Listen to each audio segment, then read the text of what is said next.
To je jeden bohovský projekt, ktorý vznikol ako v podstate zistenie, ktoré som ja mala pred niekoľkými rokmi, keď som ešte robila v korporáte.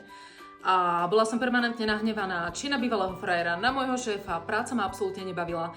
A stále som mala pocit, že oni všetci sú ako keby tí zlí a ja chudiatko som sa našla v tejto situácii, aby som tak chcela robiť veci inak, ale nemôžem v podstate, lebo sa nedá v tej danej situácii. A potom som objavila jogu, meditácie, kadejaké sebarozvojové knížky, kurzy, všetko možné.